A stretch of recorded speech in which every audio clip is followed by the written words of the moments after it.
O prefeito Sandro Mabel ele foi lá na Câmara Municipal prestar esclarecimentos, prestar contas dos primeiros 4 meses da gestão dele. Vamos ver.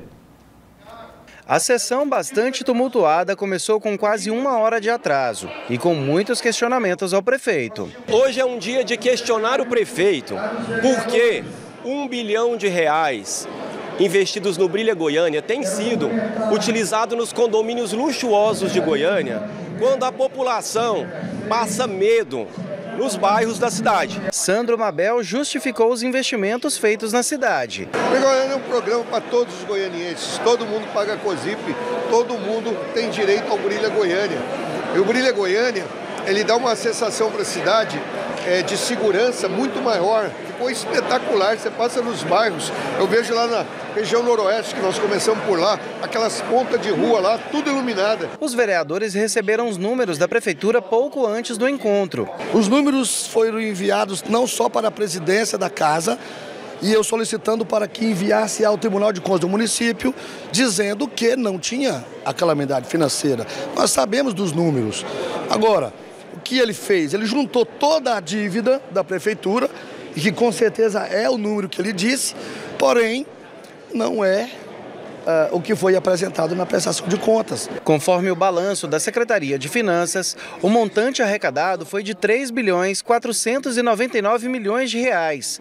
As despesas somaram R$2.807 milhões, gerando superávit de quase R$700 milhões para a Prefeitura. A prestação de contas é uma obrigação legal em observância à Lei de Responsabilidade Fiscal. Os 4 primeiros meses de gestão e os números que foram registrados refletem as mudanças que foram feitas pelo prefeito, mas também colocaram em xeque o discurso de calamidade pública decretado nas contas da prefeitura. A prorrogação da calamidade, inclusive, foi rejeitada pelo Tribunal de Contas dos municípios. Apesar de existir uma dificuldade financeira, não existe uma calamidade, porque a Lei de Responsabilidade Fiscal ela é clara nisso. O TCM já tinha falado isso 2 outras vezes, inclusive o decreto de calamidade foi aprovado pela Assembleia. Foi na contramão do que o TCM havia recomendado, e acho que hoje tampa essa história, essa narrativa de estado de calamidade. Um dos pedidos para rejeição foi apresentado pela vereadora Ava Santiago. Não há comprovação de um rombo de 3 bilhões. Isso não foi comprovado, foi justamente esse rombo, suposto rombo, que justificou o pedido de calamidade financeira, de calamidade na saúde e, por consequência, justificou o corte de recursos para áreas essenciais. Vereadores da base do prefeito discordaram do parecer. Mesmo pegando a cidade, o prefeito pegando a cidade da forma que estava, numericamente falando, em todas as faltas de ações aí em volta daquilo que a população exige de um gestor, a gente vê que as melhoras são claras.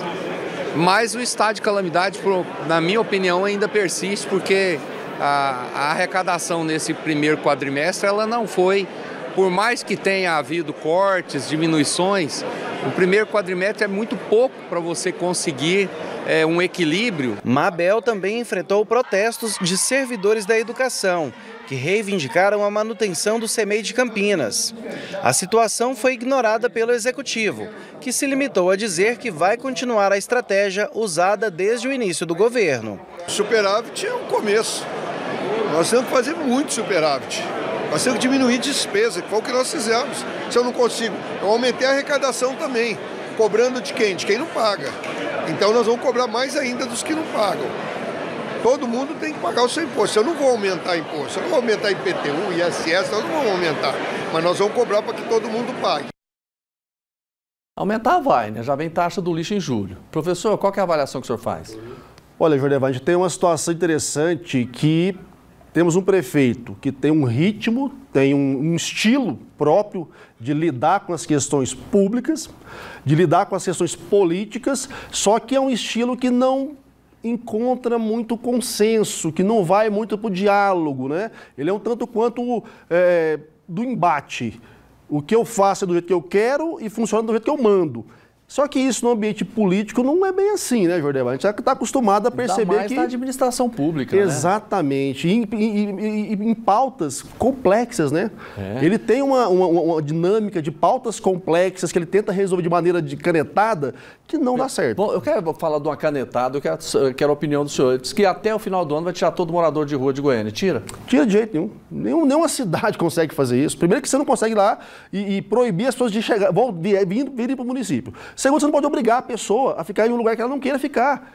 Isso é cárcere privado. Isso está errado. Então, assim, não é assim que se resolve. Você não obriga as pessoas a fazer as coisas. Você dá condições a elas para que elas, então, optem pelo que é melhor.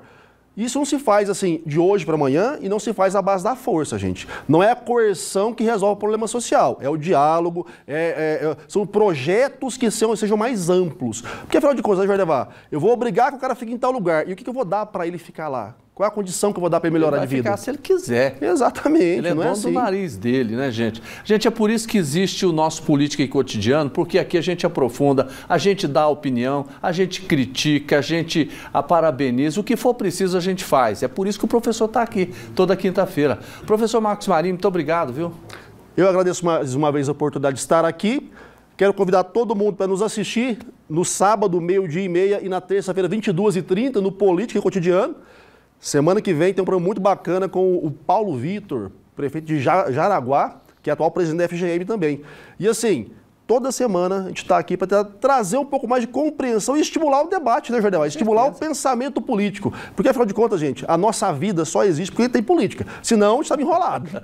Obrigado, professor. Um abraço para Jaraguá, a cidade que eu morei, tem um carinho enorme